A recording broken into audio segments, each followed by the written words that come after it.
Hi everyone, it's Katja. Welcome or welcome back. Here are the best books that I read in 2023. Not necessarily published in 2023, but they're the ones that I loved and also think that others will value. So, in no particular order, Idle Burning by Rin Usami, a bestseller in Japan. Idle Burning is a short novel packing a huge punch. It explores toxic fandom and the complexities of adolescence. It's about Akari, a high schooler fixated on a pop idol who is part of a huge boy band, and delves into the intensity of fan culture and how easily obsession can lead to the unraveling of lives. But while there could have been, a delving into the deepest, darkest depths of stuff, this book really keeps things real. It's like real life drama that's relatable. It's a slow burn and so worth it. So if you enjoyed Sayaka Murata's Convenience Store Woman, I think you'll like this one. It has neurodivergent representation and a really good afterword from the author about her inspiration for Akari's personality. Then we go on to Fuzzy Nation by John Scalzi, a super fun sci fi read full of humor, adventure, and some really ethical brain teasers.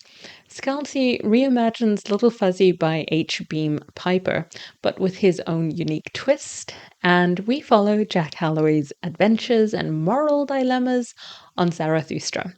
It's known for its rich deposits of valuable minerals, and Jack becomes entangled in a conflict between the interests of a corporate mining company and a group of small, sentient creatures known as fuzzies. It's a wild ride with a lot of laughs and deep thoughts. If you're new to sci fi, I think this is a really good book to start with. It's accessible and not at all daunting regarding terminology and technology. Then we go on to Welcome to the Hunam Dong Bookshop. I did a separate review for it, translated from the Korean. Now, if you're looking for a heartwarming story about finding where you belong and just personal growth, community, set in a cozy bookshop cafe. This is it. It's a slow paced, charming read that's perfect for fans of introspective slice of life stories and really shines when it describes a cozy bookshop setting where you can practically smell the barista's coffee. Silence by Shisaku Endo. Gosh, this one was so intense. Historical novel set in the 17th century, real eye-opener following Jesuit priest Sebastio Rodriguez as he travels to Japan to investigate reports that his mentor, another Jesuit priest by the name of Ferreira, has committed apostasy. Now I had to look up what is apostasy, and it is the complete rejection of Christianity by a baptized person who, having at one time professed the Christian faith, now openly rejects it. The book is partly written as a journal of Rodriguez, partly in the third person, and then it includes letters from others associated with the narrative. So it gives you this all encompassing view. Ender's descriptions are haunting and evocative, so if you're into deep, thought provoking reads, this is a must. And it even inspired a Scorsese film adaptation.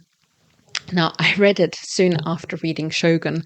So, if you have read Shogun, which a lot of people are doing because of the reboot that's coming out soon, then imagine the prison scene where Blackthorn is imprisoned with a monk. The main character is imprisoned with a monk. Focusing on that monk, consider his mental, physical, emotional toll from having been in that prison, and that will give you an overall feel for Silence. And this is probably a good time for me to go on to Shogun, but I will just say that in my 2024 channel plans, you'll know that that book inspired me to read more books set in the 17th century, and not just in the 17th century, a lot of them focused on Japan. So Silence was one of them. Anyway, on to Shogun by James Clavell. It immerses you into Japan's Edo period, which runs from the early 1600s to mid-late 1800s. I'll put the actual date down here. Through the eyes of English Sea Captain John Blackthorne. Romance, adventure, political intrigue, cultural exchange, everything vividly portraying feudal Japan. If you've watched the 1980s TV series, this epic novel has all of that, but is more expansive because we get into the heads of the other characters. It features or is inspired by real life figures. So, for example, Toranaga is based on the real life Tokugawa. And I'm currently reading another book set in the same period, which is sort of saying, yes, it is accurate in some ways, Shogun, but not in others, specifically the romantic elements, which are highly improbable. And I was like reading that forward and thinking, wow, I'm glad that Clavel took liberties because I enjoyed the romance aspect. I think that it added something really human to everything. And that's not saying that not having romance doesn't have that human aspect. But what I mean is it gave a depth to the personalities, to the personal drama of the people in the midst of the political intrigue that it's focused on. So it presented a multifaceted narrative by having these developed characters, and then you understand their personal motivations as well as their power plays. It's a page turner, which is good considering there are 152 pages for you to turn. I'm not really into being obsessive about topics. I mean, we discussed obsession and idol burning, but Shogun's definitely led me down this exciting path of seeing everything 17th century as shiny. Aside from books set in the period, I've also enjoyed the gritty anime Blue Eye Samurai on Netflix, and I'm looking forward to rewatching the 1980s TV adaptation, as well as looking forward to the reboot that's coming out on streaming services in February or from February. Anyway, away from Shogun and 17th century Japan, Katja. New Grub Street by George Gissing, 1891 classic novel focusing on the struggles of artistic integrity and commercial success in England. Incredibly relevant even today, and a fascinating look at the past. Until last year, I hadn't even realized who Gissing was, but his writing is brilliant, and I'm looking forward to reading another book by him, The Odd Women, this year. Lady Tan's Circle of Women by Lisa C. Set in the 15th century China, this novel follows Lady Tan, a real life pioneering female physician. The novel portrays her journey from aristocratic beginnings to becoming a beacon of change in a Confucian society that undervalued educated women.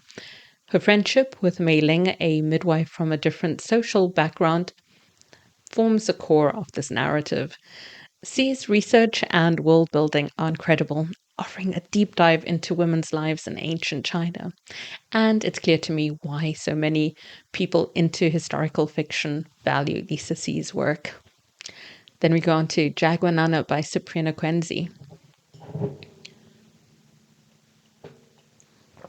Set in the 1960s, it focuses on a high-class Lagos prostitute named Jaguar, delves into prostitution, love triangles, political corruption, bribery, theft, and murder, and more. The book faced substantial criticism from different churches, leading to its ban in several UK schools. Nigerian Parliament even rejected the proposal of a film adaptation, and despite this, it garnered as much acclaim as it did controversy. Now, Jaguar, as a character, is wonderfully flawed and navigates life in a whirlwind of drama and intense emotions. Her intricate relationships, notably with a younger man named Freddie, delve into power dynamics and personal reconciliation, adding layers to the story. Quincy's use of pidgin English for Jaguar, especially when she's angry, juxtaposed with Freddie's British colloquial speech, adds to the story subtly but effectively. This book is just so good. It captures the essence of a transforming city, Lagos, and is a poignant commentary on changing societal norms and personal struggles. It's a portrayal of a once less crowded, less polluted Lagos, reflecting the city's dramatic evolution over the decades as well.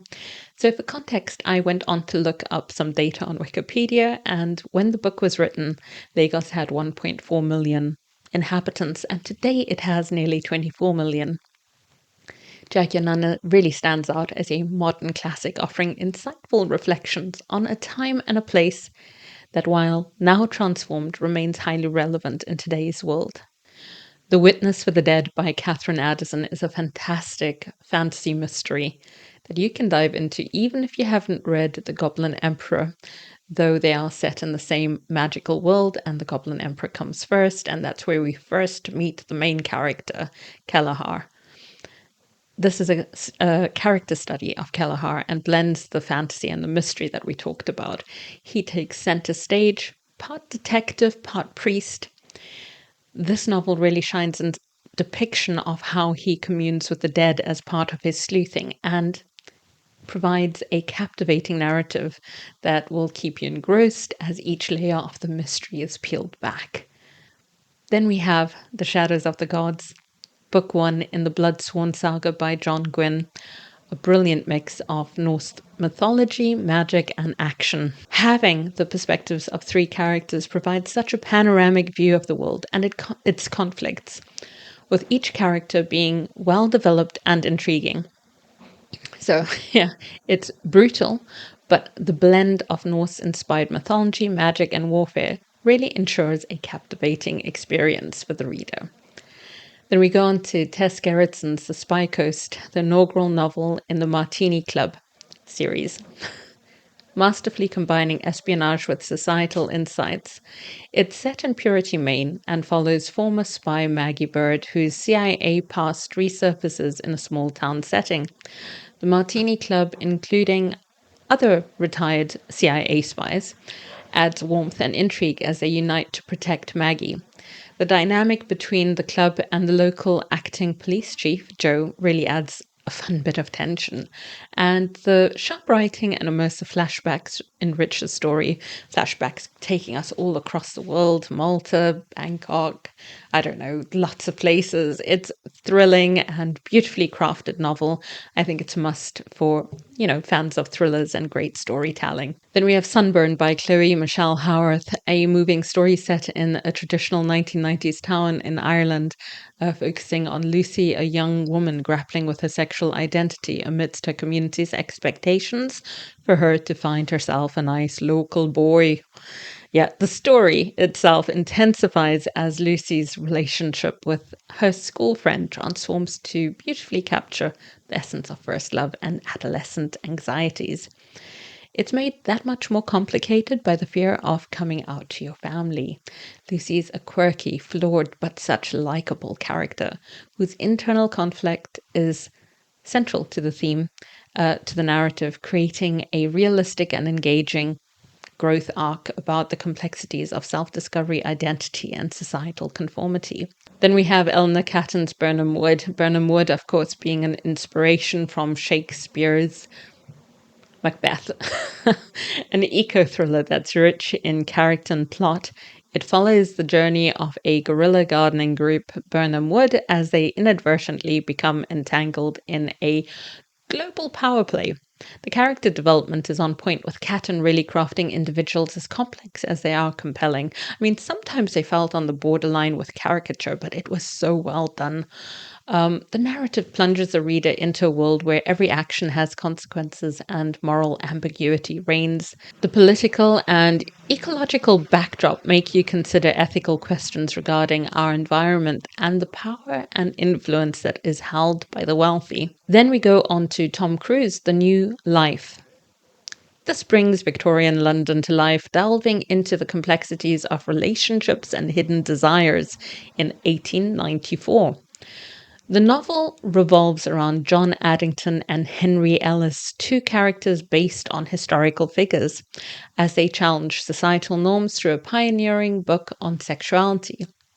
John's struggle with his concealed homosexuality and Henry's intrigue in human sexuality's spectrum is depicted with striking realism. I especially liked how, as part of its exploration of LGBTQ narratives, it even provided a really sympathetic view of family members as collateral damage when considering the full impact of imposed societal norms on personal relationships. So I like that all-encompassing view. Days at the Murasaki Bookshop by Satoshi Yagisawa. It's a heartwarming tale set in a Japanese bookshop exploring themes of self-discovery and life's deeper meanings. Nursing her heartbreak, a young woman leaves her busy life in Tokyo for a quieter neighborhood and her uncle's company and his bookshop. There, she learns there are more layers to him than she fully appreciated when she was younger, and she also slowly rebuilds her shattered sense of self. It's a cozy read with relatable characters whose personal growth resonated with my book club. Then we have Clean Sweep by Ilona Andrews, masterfully combining urban fantasy and science fiction, creating a world where magic and intergalactic elements coalesce. This is the first installment of the Innkeeper Chronicles and introduces us to Dina, an innkeeper in Texas with a secret. Her inn is a sanctuary for otherworldly beings, and she is its formidable guardian. The narrative skillfully balances the ordinary with the extraordinary, drawing readers into a world of alien vampires and alien werewolves. It made me laugh like few books do, except, of course, Fuzzy Nation, which I mentioned. Though primarily a fun, fast paced novel, it actually delves into deeper themes too if you consider that in between Dina's journey, she weaves through her obligations, duty, community, and relationship. Then we have Babel by R.F. Kuang.